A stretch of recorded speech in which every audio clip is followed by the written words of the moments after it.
bought the building, remodeled it. Looks nothing like it used to. The ugliest Christmas sweater I've ever seen.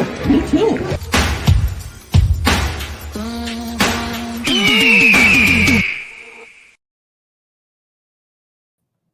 How are you? We're good. How are you? Yeah.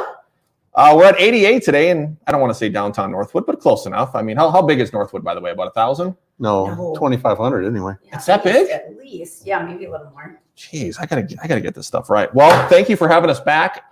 Christina, when was the last time we were here? 5 months. It's been a while. Well, I'm looking. I can see myself. Oh, geez, I look great. The mustache has got to go. Can you zoom in at all? I'm kidding. I'm kidding. Sure. No, don't. Is that do for Men's Health? I mean, it's already up in your business. First off, thanks for getting on the podcast. 30th podcast, guys, since May. Yeah, It's been a while. We've done some work. What's been going on lately? I've been busy. Very busy. Well, we broke it down for me in the office a little bit. What's been going on here through 2021? Give me the goods, Tom. Well, everybody wants picnic tables. A lot of outdoor things going on. So people want to have outdoor classrooms. More people are going to wilderness places and getting outside. So they want picnic tables and benches. So our big picnic table bench business has been really busy. And is that relatively new? We started the bench business and picnic table business in 97. Okay, so that's definitely not new. No, not new. The new is being twice as busy as we expected to be. And we have good people. So Sort of good people. I would say phenomenal salesman in from Yeah, here, and that's what's really been doing it. Yeah, really He's been with us for rocking. almost 2 years. Yep. That made a huge difference. Yeah. And who was the salesperson? Matt Erickson. Oh, I remember Matt. Remember Matt? He was hilarious in some of those videos. I know he's terrible on camera, but he's so good in person. He is. I told him that. For some reason, the charisma, I mean, it did go through the video some, but he's way more like personable, I think. Yeah. Yeah, right. Where did you find that doofus? Matt? Yeah. How did we find that? Was it you or was it It was you? me, yeah. You. I was in a bar in Albert Lee. Was it? Yeah, and I ran into another salesman from Albert Lee that I knew, friend of mine. Yeah. And I said, I'm looking for a salesperson. If you know anybody, let us know. And I think the next day he said, I got a guy for you, my neighbor. And then Matt came along and interviewed and got the job, and we're really busy. Oh, damn. Well, let me introduce you both. Tom, you've been running the company since 2001. 2001, your parents started it. We'll talk a little bit about that. I won't get into that yet. And Beth, you are, I want to call you Vice President of Human Resources, but you are the Human Resource Department, right? What is your official title? I think just HR manager and compliance. When does she get the VP? Because that sounds way more cool. I know, right? But you guys aren't about titles. No, We're not I'm about not. Yeah. We just do what needs to be done. Yeah, Yep. you like the responsibility, not the Absolutely. titles. Yeah, absolutely. I don't need the title. So, okay, how big are you guys, by the way, company-wise? About 40 people. About 40? Upper 30s, low 40s. Yeah, we're definitely, I think we're at about 30 employees right now, but we need to add some. So we'll hopefully end the year at around 45. That'll be. How many more do you need? We'll start pumping it for you. 5 or 6. Yeah, I need Five or five or six. six production employees, and right now, probably 2 salespeople. Benefits starting day one. That's a huge thing. Day one. Day one. Day one. Because we figure anybody that we want to hire is probably working now. And so therefore they don't want to go a month without any benefits. So 401k, health insurance, vacation. Yep. Let me ask you this, and then you guys, you can both answer one. Why would a company not want to give benefits right away? I mean, back in the day, it used to just be they were working through sort of a probation time. They didn't want to invest in an employee unless they knew they were going to hang around, where now we know we aren't going to find the right people unless we invest in them right off the bat. Good answer. You don't have anything else to follow up on that one, Tom? Yeah, I mean, you got the answers. Let's talk a little bit about the history, Tom. Mm-hmm. You've been running it since 2001. 2001, yeah. You're probably going to retire maybe the next 10, 15 years. Not going to retire. Oh, we're going to have to get you out of here in a coffin. Yep. Okay. What was it like for your parents? Talk about the story of how it all started. I mean, I know the story, but people maybe not that are going to be watching this. My dad worked with my grandparents in a construction business, and when he was doing that, he discovered a farmer who invented a product, the coated flooring, and the farmer had done it for himself. And my father said, "Hey, I could sell that," and and started a marketing company, and the farmer started a company that did the manufacturing. We did that for 4 or 5 years and really big growth. Split off in their 80s where they went their way, we went our way. And so I think that was in 1974 when my dad got out of his parents' business and got into just the equipment business and sold the flooring. He had some other products that he just repped for other people. But the flooring was so big and so fast that the other products kind of got left behind. And your story of your parents too, they both worked here. Oh yeah. So your dad was basically, we can say, the president, right, of the company. Oh yeah. President, CEO, even though your mom was basically the president, but she that's where your mom is your role, right? Yes. She was human resources for a long time. Yeah. Yeah, and she trained. Yeah, she was the first, and I was the second. Is how I understand it. There wasn't really anybody else. What was it like to go in? It's Joanne, right? Your mom's name? Joanne. Yeah. Mm-hmm. What was it like to go into her shoes and have to fill that? A little scary at first, just because. Well, she's kind of scares the crap out of me. She knows her stuff so well, and she'd been doing it for so long that it was, I don't know, it was a lot, but it was really fun because she was a good mentor, and she loved coming in. Back then when I was taking over, she'd still come in maybe like 2 or 3 days a week. So we got to spend time together there and hear all the sort of horror stories about the worst things that could possibly happen. So then you're prepared for it. Can you give us one of those? I don't know. Unfortunately, I'm not. We had a phone call one time years ago where the guy it was the middle of the night, my dad and he was in Waseca and naked and needed someone to come pick him up. It was wintertime too, I think. An employee? Long before my time. Yeah. But you got to do whatever you can for an employee. No, so, if Tom ends up naked somewhere in Albert Lee, is Beth going to go pick him up? Yeah, I will call his sister to go pick him up. Can you imagine Carrie, that conversation? Make Jake go and get it. Yeah, right. Talk about the structure. So we'll get a little bit more into maybe when you took over. But what's the structure now? So you're president. I'm president CEO. Yep. Beth's in charge. So I have 4 people who report to me. Beth in charge of HR, and she does purchasing too. It's kind of a side gig for her. What do you do? What's the second? Purchasing. Okay. Whatever's needed, but it's all the purchasing. Right in the POs. Yeah. Okay. And then Heather's our accountant.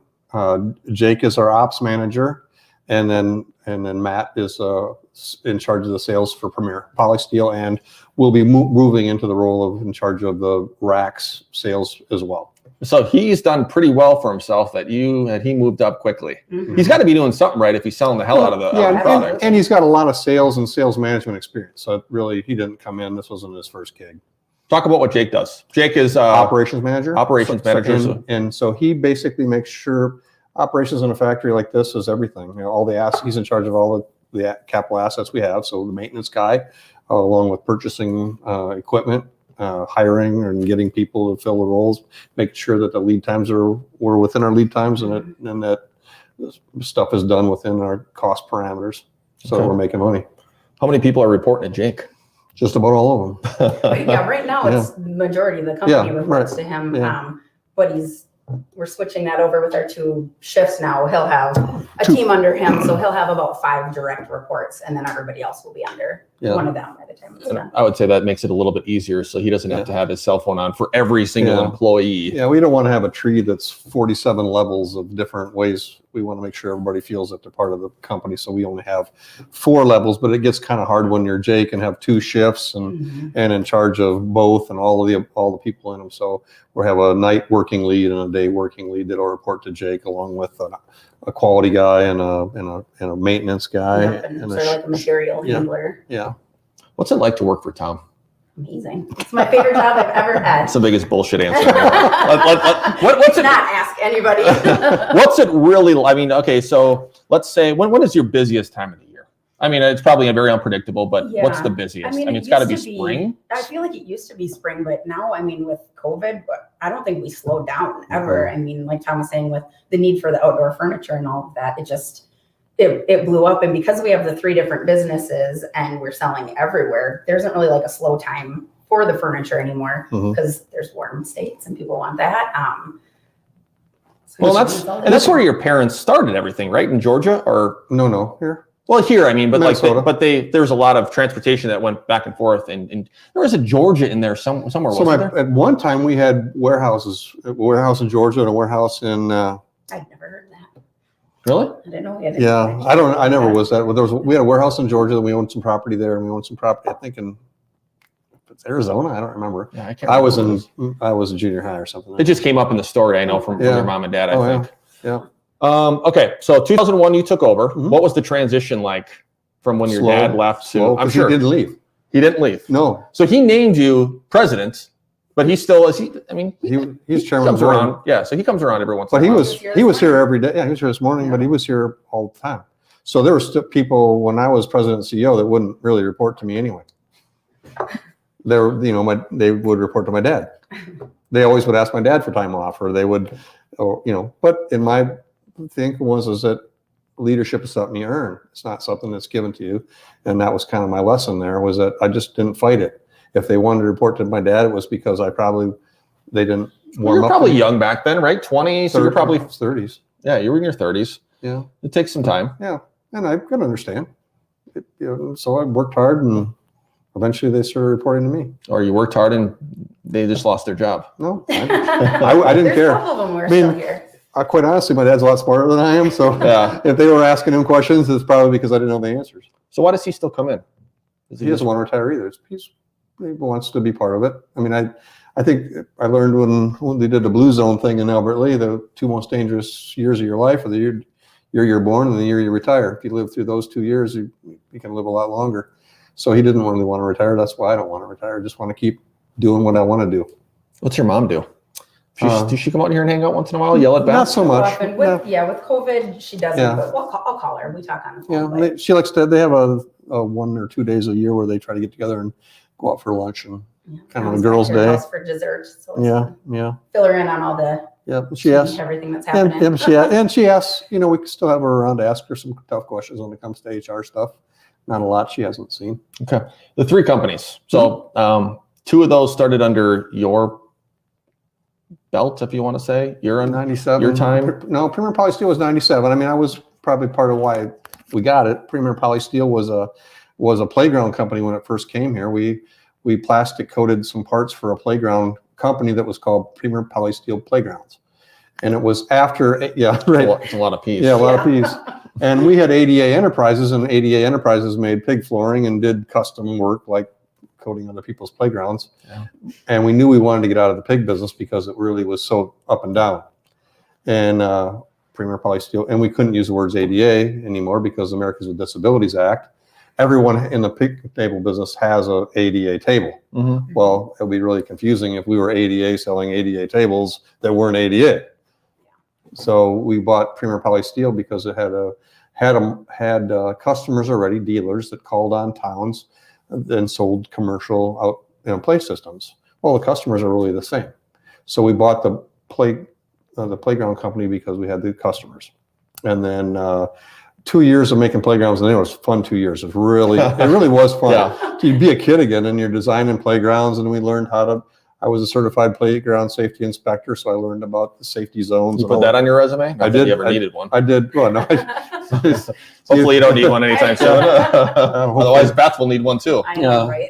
So we designed playgrounds for a couple of years and built some. We did, I think, 5 playgrounds. We sold a playground in Grafton. We sold a playground in Kensett. We sold 1 in Albert Lee and sold 2 in Singapore. Completely random. Yeah. How did you get the business from Singapore? It was an existing customer that had been working with Premier Polysteel Playgrounds when we bought it. So it took a while to land the thing. But it was, I don't know how it got there, but we did it. But we lost a couple $100,000 in the playground business and decided to drop the playgrounds. Okay. So it wasn't something that. It was something that the playground business is a tough business. There's probably, 10 or so players.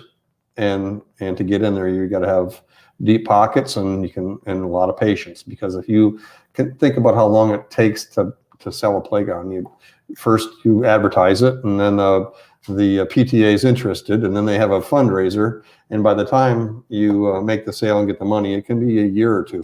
At least. Yeah. And I think about all the times too, like from my hometown, how many times have we actually seen?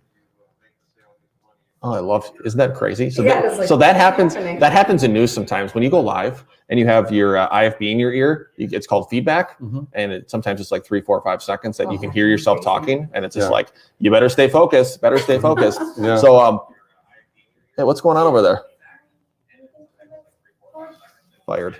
Yeah. My hometown has, I mean, in the last 26 years, 27 Where's your years, hometown? Denmark, Denmark, Minnesota, Wisconsin. Wisconsin. Close. No, it's been even longer than that. Almost 30 years since I haven't lived there, but since I remember going there. They've gotten a playground like 3 times. Mm-hmm. So yeah, it's kind of challenging. Yeah. You can't just be like, oh, you need a new playground. And nowadays they have to be IPMA certified. International Play Equipment Manufacturers Association certifies every part on the playground. And people, that's one of the first questions. Well, to get IPMA certified, it's probably $5,000 to $10,000 for the testing on every part. So if you think about how many parts are on a playground, that's way too much. Yeah. So the big guys, it's a big guys game. So we got out of the playground business, and now we sell to a lot of people that sell playgrounds. Okay. And those are a big bunch of our customers, and not being a competitor of theirs helps us sell to them. And you sell quite a bit of that? Mm-hmm. Well, the picnic tables are, I feel like everywhere you go, you see them. Yeah. Are those all yours? No, you got competition we have nearby. competition. If they look great, they're. I was gonna say, these They're ain't- busting out. We are the only company that has a 20-year guarantee. Yeah. Nobody else that has a plastic coating. So why do you do that? Well, we're doing it for over 20 years and haven't had a warranty yet, so I thought it was only fair. Right. We tell how good we are.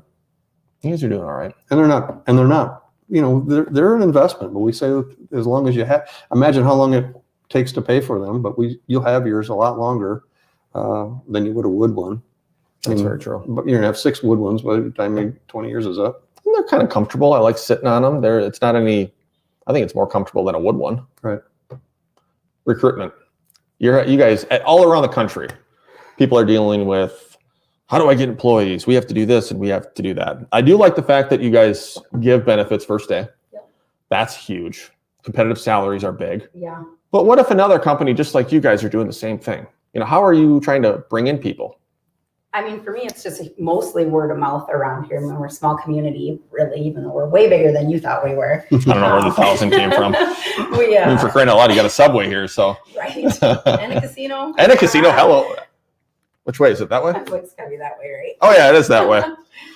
This is alcohol free. But yeah, so I mean, word of mouth gets around. We try to treat everybody like family, and it's family-owned business. I worked for other family-owned businesses where it's run a little different. The family is maybe kind of put to work on a little harder. They have to do this stuff. The family gets away with stuff, and it doesn't work that way here. Everybody has to be held accountable, and Who holds them accountable?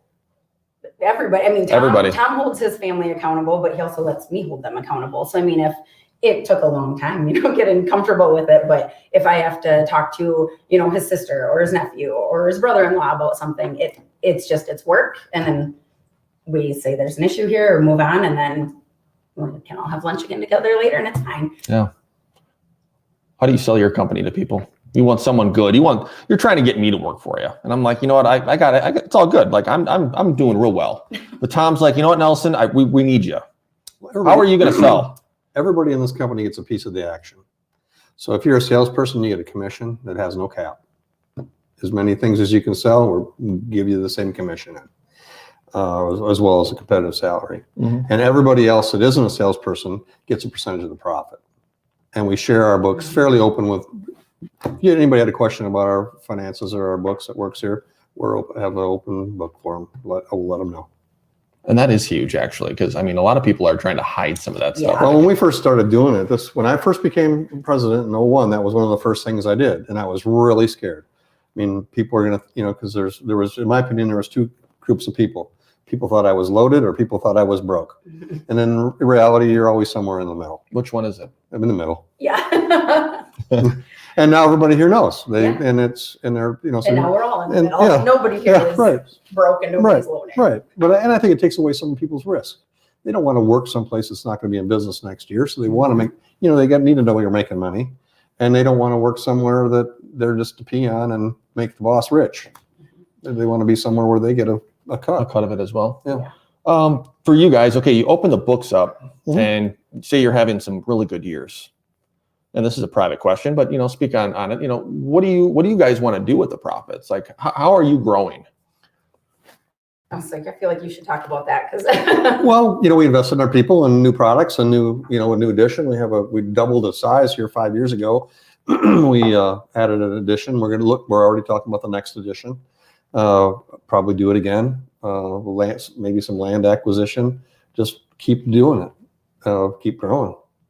Yeah, and Tom's been talking a lot about adding like robotics and things like that, so that our employees, we don't want to double in size if we don't have to with our employees, because everybody wants a little bit bigger piece of the bonus if there's less of us to share it. That works out good. Plus, we want these guys in our shop, or girls. Right now we only have men out there, but as they age, we don't want them to not be able to do this job anymore, not stay here if they want to and have to retire out early. So if we can keep them working, with their mind and have all this stuff, they have all that knowledge, but don't have to do the physical part of it. We've been looking at a lot of things for that in the last couple of years, just more ergonomic type of things. And then, and now as hard as it is to find more people, we want to make sure that, we have enough equipment here that we don't have to add as many people per dollar of revenue as we would have had to do, 20 years ago. If you were an outsider, would you be for some of the things being autonomous, or would you, now that that obviously you're a business owner, the importance, recruitment is a big thing you're having problems with, some of these frontline procedures, maybe you don't need a person to do it. Is autonomous kind of where you think some of this stuff is going to go in the future in your industry? I mean, I feel like it is, well, no matter where you are, but I mean, how many things can you really, for you guys, make robotic or make autonomous? Well, for us, we don't want to. We have a big chunk of our business that's custom. We make a lot of pig flooring, and it's never the same thing twice. So you're never going to robot that. Yeah. But the things that we'd like to robot are the things that people here don't want to be doing all day, every day anyway. Nobody wants. I mean, it's not like you're sitting there. But you don't want to be making 6-foot seats to the rest of your life. Oh. You'd like a little break in the action. So what we'd like to do is grow the 6-foot seat business big enough that we could make a robot, put them together, and then that guy can go do 10 of those and 5 of these and 6 of those other things. And we can continue to grow our custom stuff as well. And we've talked a little bit about behind the camera about supply chain. Problem for you guys a little bit, I'm assuming it's everywhere. How are you guys defeating that? How are you trying to make things a little bit better than your competitors, or a company down the street? What are you guys doing? Is there a secret? What is ADA doing? What is Tom and Beth doing, and everybody else under the roof? The secret, I think, where we've been lucky has been we've been very loyal to our suppliers. Our one of our key suppliers, we have sole sourced from him for 30 years. My dad used to buy from their dad. Okay. I mean, and that's, so there's a relationship. You guys could go out to a supper club and have some old fashions and a steak, and or take. We went fishing here just a few weeks ago. Yeah. But the key to it, I think, is the trust. So they had to get rid of just about all their customers except for 2, and we were one of the 2. So what would happen if you weren't in that? It'd be tough. We would have to have a brand. We'd have to have a plan C. Yeah. I don't know. Yeah. I'm happy I didn't have to think about that. So some of my competitors have actually closed the doors for a while and furloughed some of their employees, or let them go. Can't imagine how you could afford them. Man, oh man. So what is that pretty much kind of from a competitive standpoint? Some from your customers or competition, are they doing the same thing? Kind of what you are? There's got to be some type of relationship there, or have they've shut doors too? I think a lot of them, the problem is they don't have the relationships or the customer service. So when their customers call and they're late or they can't get there, they're basically saying it's tough. It's really rough. I mean, the hardest job right now is customer service in any company you talk to. We struggle with lead times and hitting them. And I remember one day we had a customer that we'd messed up a couple orders for, and Jennifer got a gift basket. Yeah. She broke out crying. I mean, she'd had a tough day, and she got this thing from our customer, and just perfect. Is Jennifer the accountant? No, she's customer service. She's customer service. Haley's at the front. Haley. Oh yeah. In the office next to her, and I mean they've gotten yelled at a lot. There's been a lot of tears. You just get so frustrated. There's nothing you can do, and then a gift basket shows up for her, just saying thanks for being so great. And that's exactly what you need. And there's a lot of times where people just are, when you can't get something, there's what are you What are you going going to do? Yeah. Yeah. And I know you don't want to like pass the buck, so to speak, on something like that. But if you don't have the supplies, the material, right, Mhm. right. what are you going to do? Exactly. And it's just really big picture stuff to treat your supplier the way that customer treated us Mhm. and said, here's a gift basket. Yeah. And Tom said so. I mean, since day one of when I started taking over some of the purchasing, Tom always said, a lot of people will say our customers are most important. They're always right because without them, you True. can't have them. But Tom's opinion is, but without our vendors, we can't do that for our customers, and without our employees, nobody's going to make it anyway. So he's always treated all three groups as equally important. So it's like, if you got to give your customer this respect, we give the same respect to our vendors and to our employees. So we don't treat them like crap and great to our customers. You got to treat everybody great, and then they stay with you like this. Is that kind of an internal thing, or was that something passed from your dad? That's a bad pass from my dad. Yeah. He seems like you'd probably be that type. He's pretty wise. What's something that you think you've done better than your dad? Communicate. Yeah. He would have his actions speak for his words, and I can't not talk. I made this $1 million deal, everyone. Pat on the back. Yeah. What's the process? I kind of want to just like think about this, and it helps like for a visual. What's the process like of, say, a picnic table from start conversation all the way to finish, sending it to the customer? So there's a lot of steps here. Walk me through some of those steps. Well, with the picnic table, it's not, It could be one, it could be 50, right? right. Picnic table is fairly easy because it's a standard product. We hopefully, in a normal year, we'd have 100 picnic tables on the shelf waiting for someone to order one that's red. Simply go pull it off the shelf and dip it in the red plastic, coat it, and ship it. The tough part is the custom stuff, the things that we did from day one with a hog floor. So farmer wants to build a hog barn. He gets a permit for the hog barn, and he prices us against our competitors for the flooring. We win it. Then we typically get a deposit because it's something big and it's something custom. We'll get the raw materials all ordered. We'll draw up the drawing of how the floor will be built. Send that to the customer for their approval to make sure that we're all on the same page. You don't want to make a mistake that large. Yeah. And then I take it that's happened before.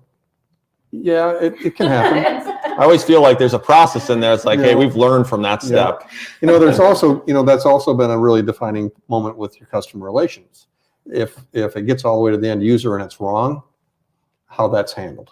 And sometimes it's wrong because they did something wrong, but it's always going to be. And we've had more times that the customers approved the drawing and then said this is wrong than probably the other way around. So you got to just eat it. Yeah. Or you figure out but typically the solution customers sometimes. were motivated to help. Yeah.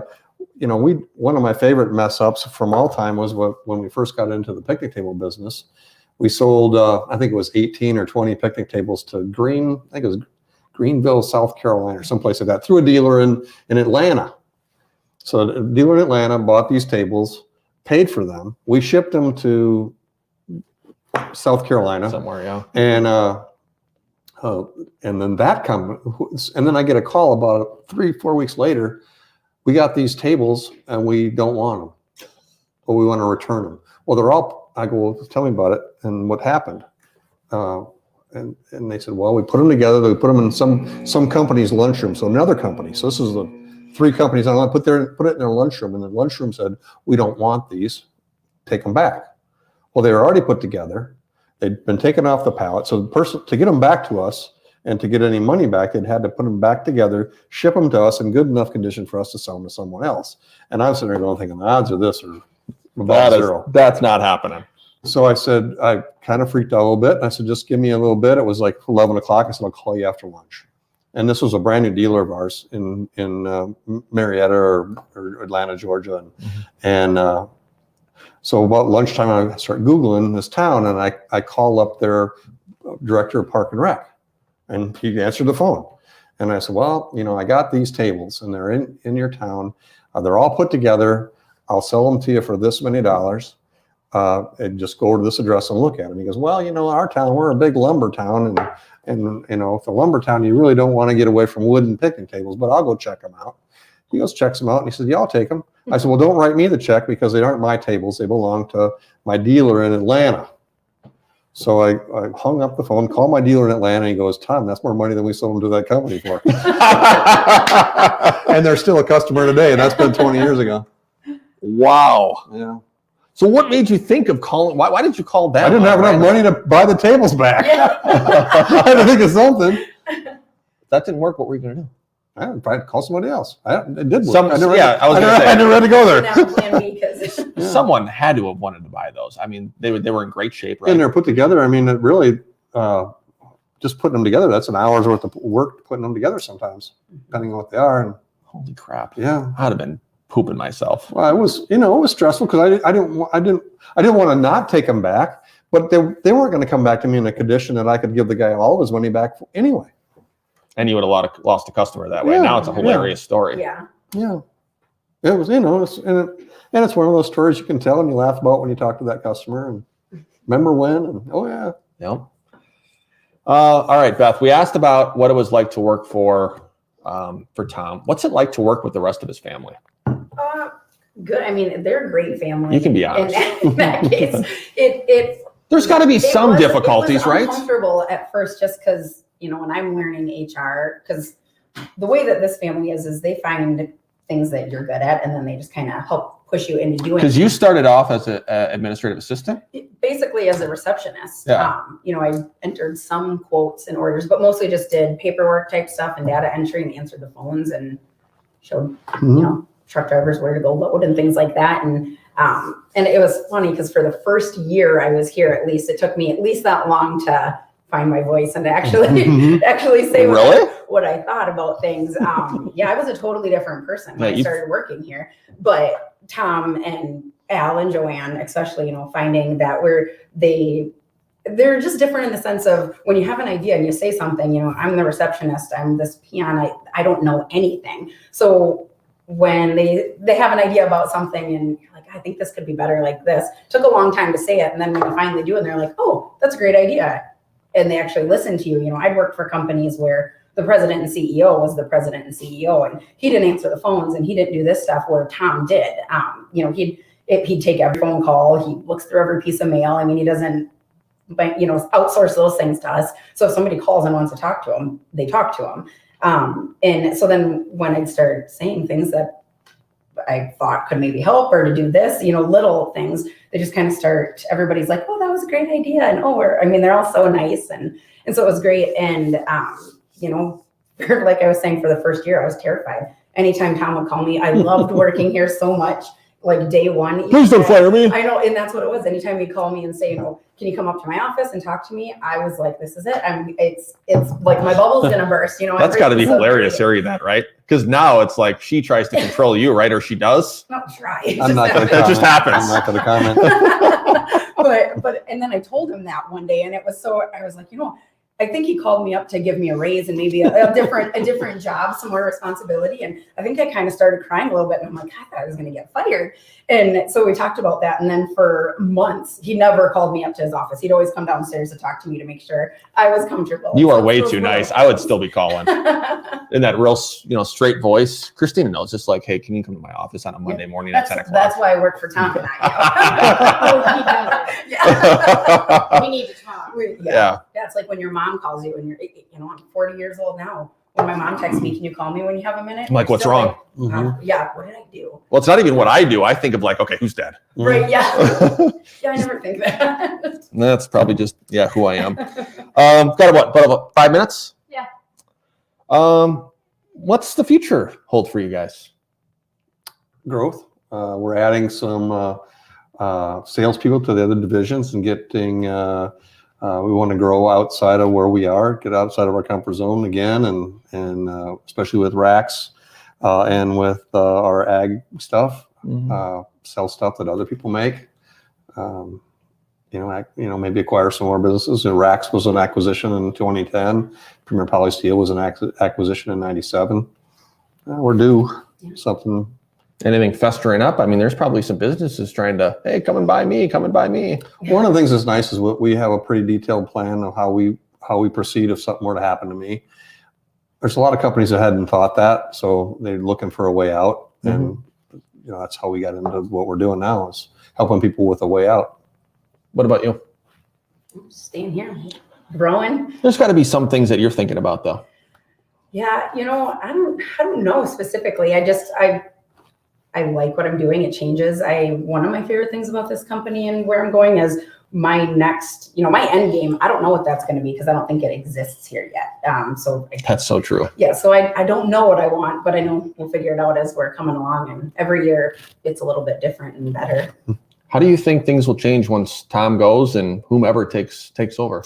I don't think it'll change a whole lot because right now I think he's focusing on, training the next generation to do things the way that he likes to do it, the way that Al did it too. And we do that. And like he said, he's not really going anywhere. We've had pretty long talks about the fact that he can't go anywhere for a really long time. And if for some reason, say the board fired him today, I'd probably walk right out the door behind him and we'd figure out something. Who's part of the board? There's 4 of us. We have a 4-member board. My dad, my uncle, me, and Mike Dunn. Mike Dunn is a friend of ours from Arlington, Texas. He was on Skype today or Zoom, but typically he comes up here once a month for the board meeting. He's a pretty smart fellow. Yeah. Four. Small group of people. You don't have a bunch of people that want to listen to themselves talk. Gets a business done, goes about work. Why 4 though? I would think that maybe you would want 5, but maybe it makes sense because you always want to have a super majority, 3/4 vote, no matter what. That's true. Okay. It helps people know that 5 is a wrong number, I think. So 6 too many. 6 is too many. Yeah. I could see maybe 5, but 4. It's worked so far. You haven't had to call and say, hey, we're going to get rid of Tom, or Al, we're locking the door. We're changing the lock on you. Mm-hmm. So 20 some years of having 4, same 4. What I worry about is having to change. One of them leaves. Who would I have? That's something that I've got to be thinking about too, because 2 of them are in their 80s and one of them's in the 70s, and then me. How does that feel? Well, I learn every day. I'll say that. What's the one thing maybe that you've learned from Tom that you'll probably keep for forever? I don't know. Just more, respect, really. The way he treats people is, like I said, it's unlike, I've worked for my mom. She was fantastic too. But other than my mom. Did you hear that, Mom? I've Says never you're worked fantastic. for another boss who actually, says, treat people with respect and do this, but does it, follows up with it and does that. He does what he says he's going to do, and that's not normal. I feel like when you get that high in the company, it's real easy to just say the right things and expect something else, and he doesn't. The first time, you do what you need to do. There's been times when we've been out there coding together, me, Jake, and Tom, and it's one of my favorite days. Work probably lost 10 pounds, which was great. But you work hard and it's good, and then it shows your guys who are working out in the shop, like, oh, hey, they're, if somebody needs to stay in coat, Tom's got clothes in his closet, and he hops in and does that. And I think that's exactly how I hope to keep going with my work and teach my kids that. And my daughter's been a big fan of Tom since I started here. She was, I'm a big fan of her 4 too. when I started here. So she's just can't wait. How long have you been here? It'll be 12 years, I think, coming up in February. So longevity is big too. You keep your people once they're decent. Yeah. Once we make them decent. I think she came here decent. Once you train on the way. It took a year. You trained me. Yeah. No, we like to keep people as long as we can. Yeah. 2 more points I want to make. One, we haven't talked about Northwood much. Great community. You guys have been around for forever. People that don't know about Northwood, give us kind of some insight about Northwood and why it would be a good opportunity for maybe a business to come here, why move here. I know one thing you're going to mention is definitely schools will be, and families are going to like that little stipend that is used in Worth County. Yeah, absolutely. I always go back to Northwood. It's just the friendliest small town you've ever been in. Mm-hmm. We weren't here very long, and we had a customer from El Paso, Texas, come up to pick up his hog floors. He didn't tell us he was coming. He had an order. It was done. Pops in at Saturday, I think. It was either at night or Saturday or something, and he calls 911. And he said, I'm at 88. I want to pick up my hog floors. They gave him my maintenance man's phone number. And he had a key. They knew he had a key, and he let him in, and they loaded him up. Oh, my. Yeah, so that's Northwood. It's just super friendly. It's a small town, and everybody knows each other, and we kind of look after each other and try to keep things local. and it's a great town. And obviously what you mentioned about the school is great because with the WCDA funds, they give free school supplies, or they get a $75 gift card just to help buy your school supplies, plus graduating seniors. I don't know what it was last year, but it's like $5,000 or something. Yeah, $5,000. Or maybe it's more when than my that. son graduated a couple years ago, it was almost $8,000. Yeah. And it's only gotten bigger every year, and that was before they added the sports betting out there. So I know COVID probably knocked it down a little bit. And it depends on how many kids are in Worth County. Obviously, they have There's a pool of money every year. Yeah. Okay. Yeah, so it depends if there's a bigger class, but they're building a new activity center. The community really invests back into the families and the kids. It's really neat, just our booster club and everything they do here. It's pretty impressive, the amount of things that they do for their kids. Final thoughts. Christina, what do you have? Anything fun for them? Nothing? I figured you always have some thoughts. Nothing? Wow, look at you. I have a couple of questions. I always do. I'll ask you guys both just some random weird questions just to kind of end things. Who is your favorite employee of all time? It's gotta be I was Beth. going to say, it has to be that. Don't tell Heather, though. Yeah, but it depends. Yeah. Depends on who. I always, I have a lot of favorites. A lot of favorites. That's what you're sticking with? Mm-hmm. Who's your favorite employee? I don't have one. What's the weirdest lunch that you've ever brought here? I don't know. I bring a ton of lunches. I eat a lot of cauliflower, but it's not really weird. Let's stink it up. Yeah, I always cook it up here. I like cauliflower. Yeah. Okay. You're kind of a person of climate, I've assumed here, right? Climate as in you get really warm in rooms. It gets hot in here. Well, we have big ovens outside, and Correct. sometimes that causes warmth. When you retire, it's good stuff. You're using that engineer brain. When you retire, would you rather live somewhere warm or somewhere cold? I'm going to stay where I am. Really? Yeah. You're not going anywhere. You're going to be I can go right wherever where you are. I can go wherever I want now, and I prefer home. You're just going to really? Mhm. Okay. Dog person, cat person? I have a dog and a cat, but definitely a dog person. Definitely dog person. What kind of dog do you have? A mixed dog rescue from South Korea. I think we did a DNA test and it says he's a miniature poodle. Looks like a whippet. Yeah, looks like a whippet. whippet or a wiener dog, but Was that going to be some meat at some point? Yep, Not much. Yeah, not much She to is it. So skinny, makes no sense. That was what one of my best friend's little girls said when she met him. Where's the meat? There isn't going to be much. A little chicken bone or a little dog bone. That's about right. Yeah, he's tiny. Last question for you. I got to think of a good one for you. Man, oh man, you've answered a lot of good ones. I'll keep it simple. Were you happy about yesterday's win or loss? Which side are you on? You're wearing purple, so I'm assuming you're a Vikings fan. I live in Minnesota, and I root for the Vikings. You bet. Really? And I'm absolutely a Vikings fan. I'm more of a Wild fan than I'm a Vikings Yeah. fan. They lost last night in overtime, but they played the Stanley Cup champions, so they did pretty well. Okay. Got a point in Tampa Bay. All right. Final thoughts, guys. Anything you want to add before we jump off? We're looking for good people. Did you hear that? We're looking for good people, says ADA Enterprises. Got about 38 people on staff. Yep. You guys are looking for all over, right? You're looking for sales. You're looking for production, mainly production, right? At this point, Mainly for production and for sales, but you're not a number here. I mean, that's the thing. We know everybody's name. I know everybody's name. Mm-hmm. And you don't hear that very much, I think, from CEOs and even from HR. I mean, you think about, you probably know every single person's name too. And that's, I think, beyond you. Yeah. HR should definitely know. And Mhm.